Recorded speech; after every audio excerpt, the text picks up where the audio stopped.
Hello friends, আসসালামু আলাইকুম। Welcome to my channel. আজকে তৈরি করব কড়াইশুঁটির কচুরি। কড়াইশুঁটি কচুরি তৈরি করার জন্য এখানে 200 গ্রাম ফ্রেশ কড়াইশুঁটি নিয়ে নিয়েছি। আপনারা চাইলে ফ্রোজেনও নিতে পারেন। এবার কড়াইশুঁটিগুলো একটা মিক্সিং জারে দিয়ে 2 চামচ জল দিয়ে ভালোভাবে ফাইন পেস্ট তৈরি করে নেব। দেখুন, এইরকম একটা ফাইন পেস্ট তৈরি করে নেব। এবার গ্যাসের উপরে একটা প্যান চাপিয়ে প্যানের উপরে 1 চামচ তেল দিয়ে দেবো। উপরে হাফ চামচ গোটা জিরে, হাফ চামচ হিং দিয়ে দেব। জিরে হিংটা 20 সেকেন্ড নাড়াচাড়া করার পর হিং ও জিরের ফ্লেভারটা তেলের মধ্যে আসলে 1 চামচ আদা কাঁচা লঙ্কা বাটা দিয়ে দেব।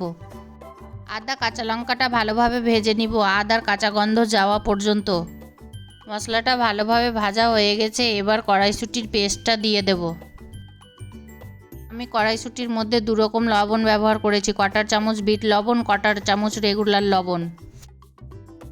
কড়াইশুঁটি সিদ্ধ হতে বেশিক্ষণ সময় লাগে না, এক্সট্রা জলটা শুকিয়ে গেলেই হয়ে যাবে।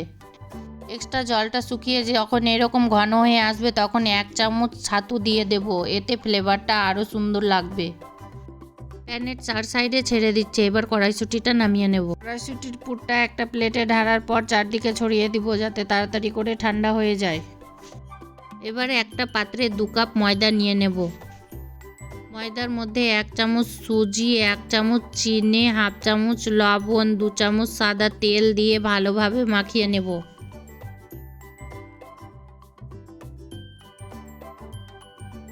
দেখুন, ময়দাটা ভালোভাবে ময়ান দেওয়া হয়ে গেছে।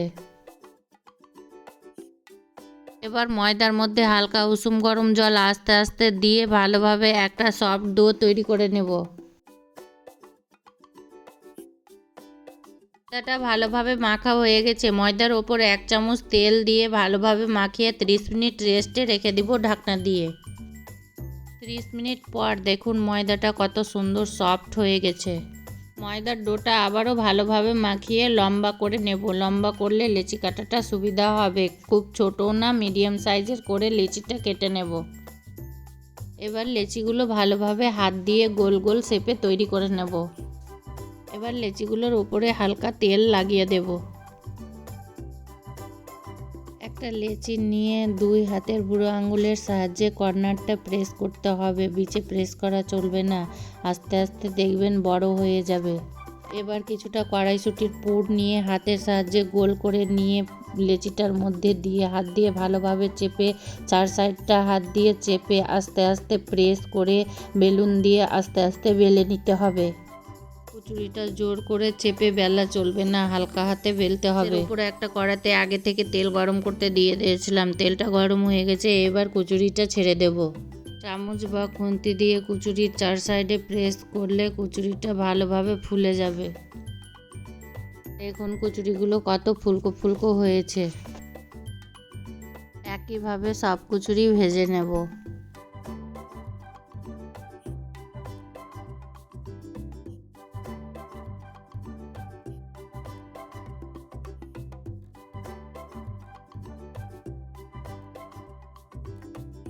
সব কচুরি ভাজা হয়ে গেছে। দেখুন কত ফুলকো ফুলকো কচুরিগুলো হয়েছে।